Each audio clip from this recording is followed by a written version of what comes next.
We hyper focus so much as modern humans on, okay, like this supplement's going to help me with that, and this test is going to tell me what age my heart is and what age my liver is, when none of that really matters. Just get back to being healthy, go back to your roots, get your blood test done, and just work on it that way.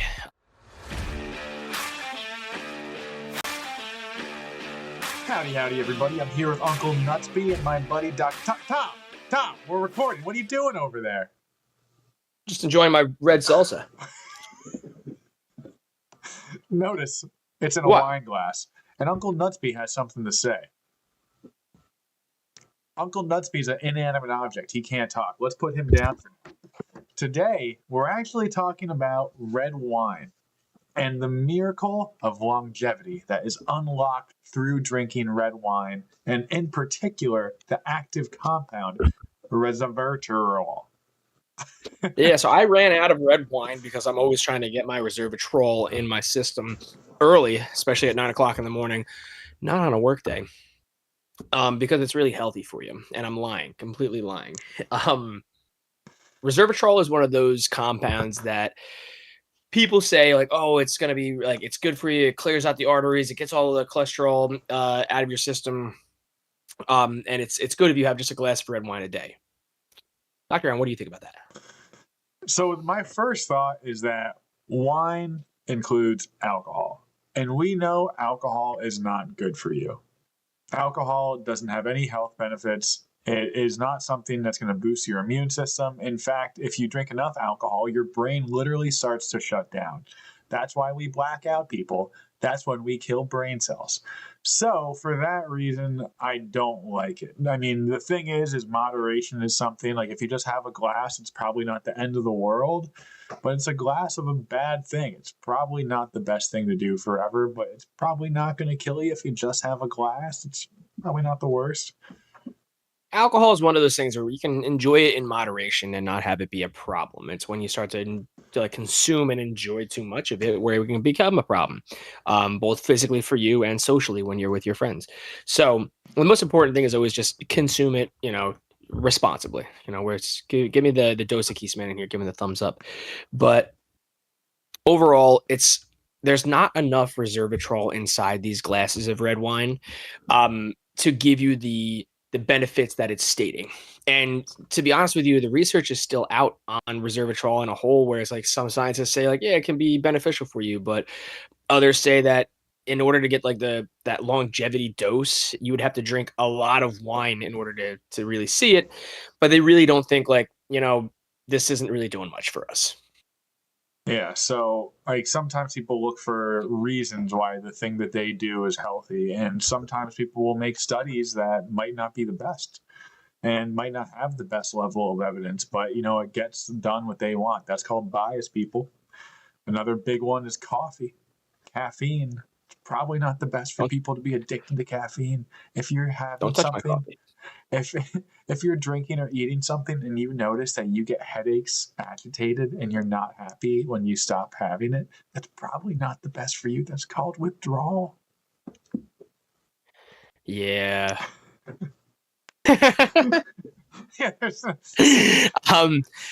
Now, listen, a cup of coffee a day or two is fine. There's the reasonable dosage that you can go and look up to, and I'll look up as I'm talking about it, about how much caffeine is safe. Now, should you approach those limits? No, because that's where addiction lies.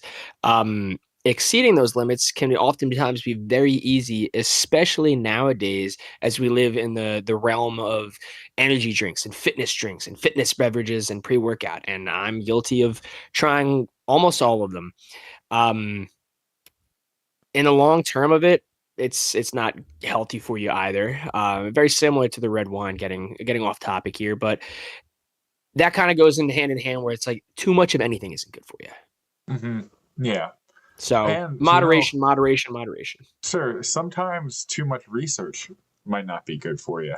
And that can bring us into our next topic. Figuring out your biological age. Do you think you can accurately measure your biological age? I don't like that term, biological age. It's just one of those like fad terms that you see get thrown around all over Instagram. Hey, buy this $500 box. You can spit in a tube and pee in this cup and take a crap in this box and send it to me, and I'll tell you how your system looks. Now, all those tests can tell you stuff, but no one's going to tell you that, like, okay, the levels inside of all these samples puts you at this age for your this system, this age for that system, and this age. None of that matters. None of it really matters. The best way to go and do it and to save yourself a couple $100 is just go to your doctor's appointment. Now, you don't have to, you could talk about medications and stuff all you want. Everybody has their own stance on that and vaccines. But when it comes down to it, when we just do your lab work, the numbers are going to reflect what's going on inside your system. You can even ask the doctor, like, hey, listen, I want to see what's going on in X, Y, and Z and see if they'll give you an extra panel or two and you can see what's really going on. But a fancy box that you spit, pee, and crap in isn't going to tell you much. So, I have a bone to pick with someone. It's a very influential person in our society, and it's called Google Gemini.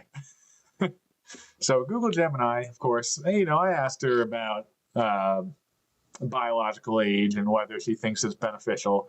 She said, the myth, a $300 saliva test can tell you exactly how old your body really is.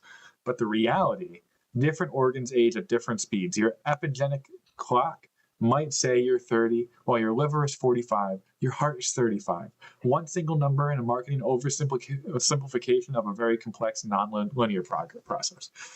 First of all, age is a number, although it's not just a number at the same time. So, your heart is the same age as your liver because you've been around for that long. Although, I completely just lost my train of thought. But I'm basically saying that these numbers are useless. When it comes down to it, look at, like Dr. Thomas was saying, your lab tests, how you're doing physically, how you function.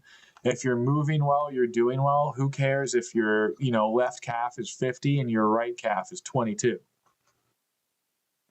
And exactly. And at the same like paces we're talking about all this stuff, the amount of time that you spend doing these boxes and then getting the results and reading the results and looking into them, you could have just looked into being more active, prep for your week, get your meal prep going, plan your workouts, take a look at your time and your agenda and figure out, all right, where during the day and where during my week am I working out this week. What I'm getting to is we hyper focus so much as modern humans on, okay, like this supplement's going to help me with that, and this test is going to tell me what age my heart is and what age my liver is, when none of that really matters. Just get back to being healthy, go back to your roots, get your blood test done, and just work on it that way. Certain foods can be more reactive to us than others. I would say looking into stuff like that is better than looking at my biological age. And like Dr. Aaron was saying, like, it's your age, and I'll add in genetics to this whole stint too of everybody ages differently because of our genetics. So overpaying for a box that you spit, pee, and crap in isn't going to tell you anything. Yeah, to Dr. Tom's point, the stuff that you eat is going to greatly affect how your body feels and how you age as well. So the diet that I always think of is one I heard about from a guy. He's very vulgar, so I don't know if I would necessarily recommend him, but his name is Swolenormous, and he talked about the elimination diet. Although he's vulgar, he does have a good thought behind the stuff he says. And Go to the bleeping gym. Yeah. The elimination diet basically says that you try food out and then you stop eating it and you see, oh, does my body feel good with this certain food? So for me, the most recent story I have is my wife, person that's not in healthcare whatsoever, was saying, I think you might be lactose intolerant. I was like, no, I think you're wrong.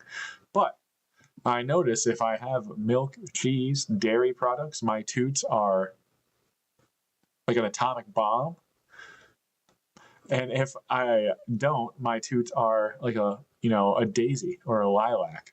So I'm probably lactose intolerant. And that idea of elimination diet, taking that out of my system, is probably going to be better for my digestive system in the long run. It's not going to cause some of the damage that like my body's struggling to process it, which is why the farts were so bad, that I would have if I don't have it. So I drink almond milk. It's not bad. It tastes good. Aaron decided that, through his elimination diet, he doesn't want to kill his wife, so he stopped eating cheese. Yeah. And that's a good sacrifice, sir. Keep Something. Danielle around, keep her alive. She needs to be here. Um, Exactly. but yeah, I think to wrap all this stuff up, I'm going to tell everyone, put in the comments two things. Number one, how many glasses of wine or alcohol do you have a day? It's also If it's more than two, you should talk to someone. Just kidding. Put it in the comments. No, I'm not. I'm not kidding. That's true.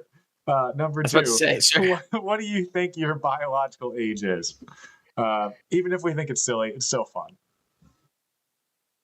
It's a good time. Exactly. Also, you know what? Throw in your favorite red wine. And if you don't like red wine, throw in your favorite choice of alcohol. Let's have some fun with it. But other than that, drink responsibly. Don't worry so much about your biological age. Get your blood work done and get moving. Yeah, I like Almond Berry from the Cream Ridge Winery. With that, everybody, have a nice day.